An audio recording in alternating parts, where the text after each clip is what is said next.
আমাদের ভারতবর্ষের ব্যাংকগুলো শূন্যস্থানে পরিণত হয়েছে, যেহেতু ভারতবর্ষের দুটি বংশের কোনো ওয়ারিশ সেই ব্যাংকগুলোর বাড়িঘরে আর যায় নাই।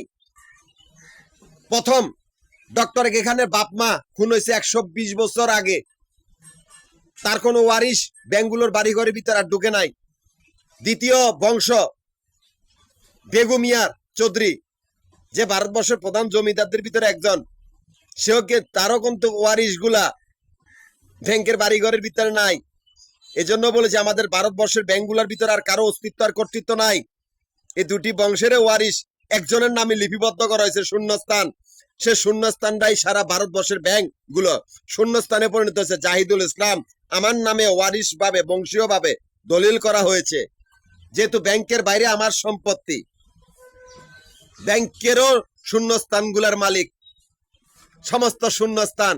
মাফিয়া কুত্তার দলদের কোনো অস্তিত্ব আর কর্তৃত্ব বা কোনো মাতব্বরি নাই। এরে মাফিয়া কুত্তার দল, হয় তোরা নিজেরা মরবি, নয় তোদেরকে মেরে ফেলা হবে। তোদের আর কোনো রাস্তা খোলা নাই, তোদের পায়ের নিচে মাটি নাই। তোরা অবৈধ আবর্জনা ব্যাংকের ভিতরে।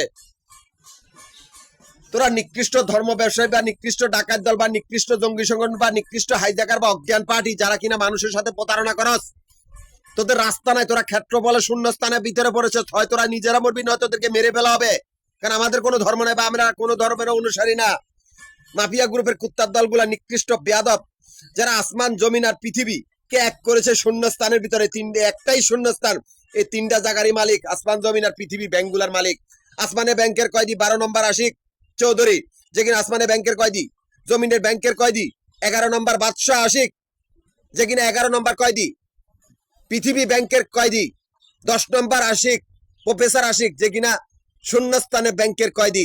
এই কুত্তার বাচ্চাগুলার কোনো অস্তিত্ব নাই ভাই। 3 জন আশিকের 3 জন কাউয়া দিব, ঢাকা, গাজীপুর, নারায়ণগঞ্জে 3টা জেলার 3টা কাউয়া দিব।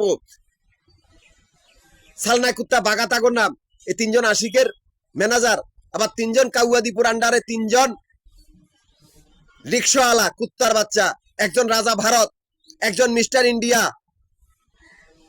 একজন রাজা হিন্দুস্তানি রিক্সাওয়ালা। এই 3 জন রিক্সাওয়ালা কুত্তার বাচ্চাও তাদের সামনে, এদের কোনো অস্তিত্ব নাই। এরা ব্যাংকের ভিতরে অবৈধ।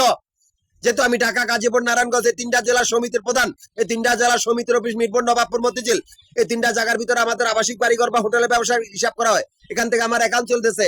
অথচ সেই মাফিয়া কুত্তার বাচ্চাগুলা, সেই মাফিয়া কুত্তার বাচ্চাগুলা ব্যাংকের থেকে বাইরে আমার এই সমিতির সদস্যগুলা খুন করে, আমারই কাগজপত্র চুরি করে, আমারই ক্যাশ কাউন্টার গুলার সামনে আস্তানা করেছে আমাদের ব্যবসা দখল করার জন্য। আমাদের কোনো ধর্ম নাই, কিন্তু আমি সেই রাস্তার আগে নেই। আমার এই ব্যবসা প্রতিষ্ঠানগুলো আমানত দিয়ে রেখেছি। আমি 3টা জেলার সমিতির প্রধান, 3টা জেলার সমিতির অফিস মিরপুর, নবাবপুর, মতিঝিল।